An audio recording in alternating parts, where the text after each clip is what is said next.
Əli əleyhissalam görürdü ki, Həzrəti Zəhra evdə, ev işlərində çətinliklə işləri yola verir. Əziyyət çəkir. Bir gün Həzrəti Zəhraya dedi ki, get Aton Ağa Rəsulullahın yanına bir kəniz al, xidmətçi al, evdə sənə kömək eləsin, ta bu işlər sənə asanlaşsın. Həzrəti Zəhra salamullahi əleyha getdi, Peyğəmbərin yanına gələndə Peyğəmbər gördü ki, qızı Zəhra gəlib. Amma xanım Zəhra gördü ki, Peyğəmbərin yanında qonaq var, istəyini dilə gətirmədi, demədi. Elə sakitcə gəldiyi kimi də qayıtdı.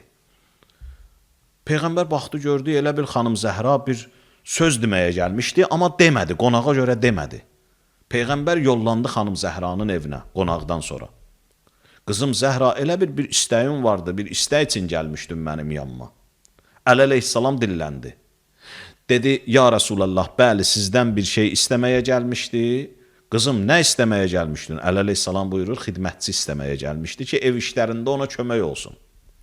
Peyğəmbər buyurdu ki, qızım Zəhra, gəl sənə bir zikr öyrədim, bir təsbih öyrədim. Dünya və dünyada olanların hamısından o sənə xeyirlidir. Nəinki xidmətçidən, nəinki kənizdən, bütün hər şeydən o xeyirlidir. Hər namazlarından sonra bu zikridir. 34 dəfə Allahu Əkbər, 33 dəfə Elhamdülillah, 33 dəfə Subhanallah. Baxın, Həzrəti Zəhra salamullahi əleyhaya məsələni görürsünüz necə asanlaşdırır.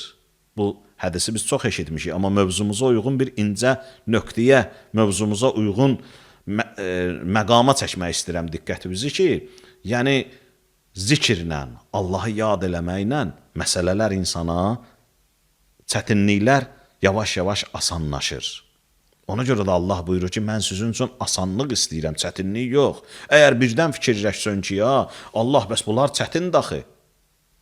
Həyat çətindir, dində çətin hökmlər var. Yox, dua elə istə, mən səni böyüdüm.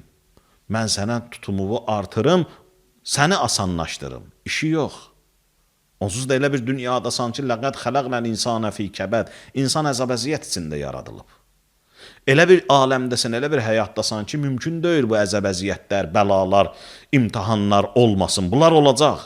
Sadəcə sən böyüməlisən ki, bunlar kiçilsin. Sən böyüməsən, kiçilməyəcək bunlar.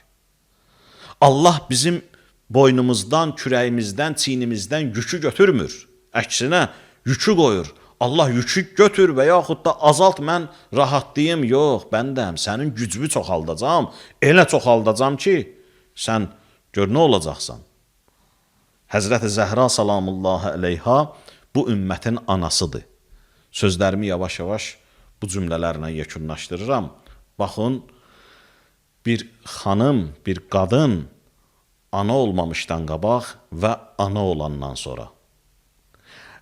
Əgər bir xanımın övladı olandan sonra, 3-5 övladı, oğlu, qızı olandan sonra, analıq vəzifəsinə çatandan sonra Allah qadının gücünü görürsünüz necə artırır. Bayaq dedim, Allah insandan yükü götürmür, əksinə yükü qoyur. Yükü qoyanda asanlıq yaradır. Neynir? İnsanın tutumun böyüdür.